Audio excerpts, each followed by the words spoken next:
Okay.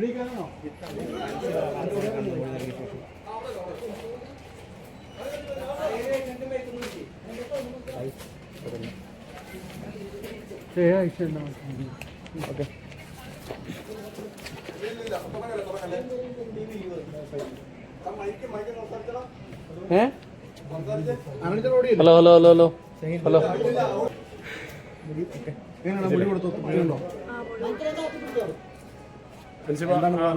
കാര്യങ്ങളൊക്കെ പറയാൻ കഴിഞ്ഞിട്ടുണ്ട്. കാര്യങ്ങളെല്ലാം കൃത്യമായിട്ട് പറഞ്ഞു, കൃത്യമായിട്ട് രേഖപ്പെടുത്തിയിട്ടുണ്ട്.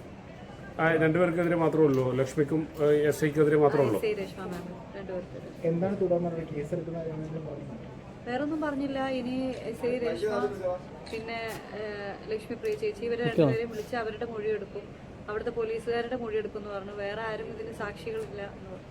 CCTV ദൃശ്യങ്ങൾ ചോദിച്ച കാര്യമൊക്കെ പറഞ്ഞപ്പോൾ അത് ഞാൻ പറഞ്ഞു. അപ്പോൾ കമ്മീഷണർ പറഞ്ഞു അവിടെ CCTV സ്ഥാപിച്ചിട്ടില്ല, ഇനി സ്ഥാപിക്കാൻ പോവാണ്. എനിക്കെതിരെയുള്ള പരാതി എങ്ങനെയാണ് സൂചിപ്പിച്ചിട്ടുണ്ടോ? അത് ഇവിടെ പറഞ്ഞിട്ടില്ല. അതിനിപ്പോ നമ്മൾ നാളെ പരാതിയുമായിട്ട് മുന്നോട്ട് പോകാൻ തന്നെയാണ് തീരുമാനം. അത് വൈകാതെ ഉണ്ടാവും. വൈകാതെ അദ്ദേഹം കാര്യങ്ങൾ കൃത്യമായിട്ട് ചോദിച്ചറിഞ്ഞു. വേറെ പ്രത്യേകിച്ചൊന്നും പറഞ്ഞില്ല. അപ്പോൾ ഇനിയിപ്പോൾ അവരെയും കൂടെ വിളിച്ചിട്ട് അന്വേഷിച്ചിട്ട് തീരുമാനം എടുക്കാമെന്ന് പറഞ്ഞു. ഓക്കെ.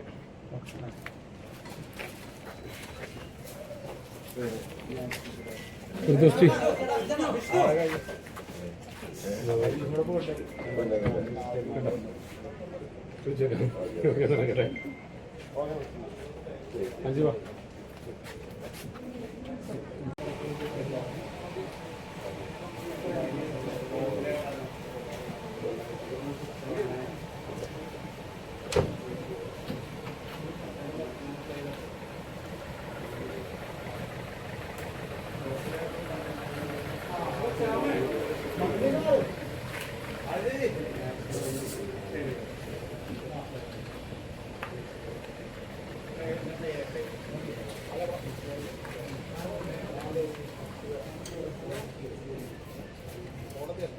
നടപടികൾ എങ്ങനെയാണ്?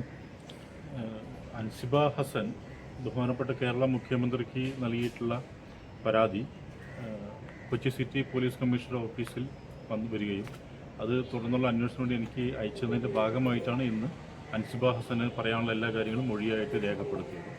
പരാതിയിൽ പറഞ്ഞ കാര്യങ്ങളുമായി ബന്ധപ്പെട്ട് കൂടുതൽ വ്യക്തത ഞങ്ങളിതുമായി ബന്ധപ്പെട്ട് നേടിയിട്ടുണ്ട്. ഇത് തൃപ്പൂണിത്തുറ വനിതാ സെല്ലിലാണ് ലക്ഷ്മി പ്രിയയുടെ പരാതി ആദ്യം പരിശോധിക്കപ്പെട്ടത്.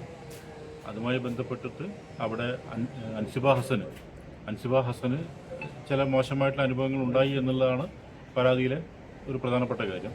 അതുമായി ബന്ധപ്പെട്ടിട്ട് ഇനി ലക്ഷ്മിപ്രിയയുടെ മൊഴി ഞങ്ങൾ നാളെ രേഖപ്പെടുത്തുന്നുണ്ട്. ആരോപണ വിധേയമായിട്ടുള്ള വനിതാ സെല്ലിലത്തെ SI രേഷ്മയുടെ മൊഴി ഞങ്ങൾ രേഖപ്പെടുത്തുന്നുണ്ട്. എന്നിട്ട് യഥാർത്ഥത്തിൽ സംഭവിച്ച കാര്യങ്ങൾ എന്താണെന്ന് മനസ്സിലാക്കും. അതിൻ്റെ അടിസ്ഥാനത്തിൽ പോലീസിന്റെ നിഗമനത്തിലേക്ക് എത്തും. പ്രിലിമിനറി എൻക്വയറിയാണ് നിലവിൽ നടക്കുന്നത്. അതെ, ഇതൊരു പ്രാഥമിക പരാതിയുടെ അടിസ്ഥാനത്തിലുള്ള എൻക്വയറിയാണ്. കേസ് രജിസ്റ്റർ ചെയ്തിട്ടില്ല. ആ പരാതി അന്വേഷണത്തിന്റെ ഭാഗമായിട്ട് എന്തെങ്കിലും കുറ്റകൃത്യങ്ങൾ നടന്നിട്ടുണ്ടെങ്കിൽ തീർച്ചയായിട്ടും അതുമായി ബന്ധപ്പെട്ട റിപ്പോർട്ട് ബഹുമാനപ്പെട്ട കൊച്ചി സിറ്റി പോലീസ് കമ്മീഷണർ നൽകും. അതിന്റെ അടിസ്ഥാനത്തിൽ ബാക്കിയുള്ള നടപടികൾ സ്വീകരിക്കും.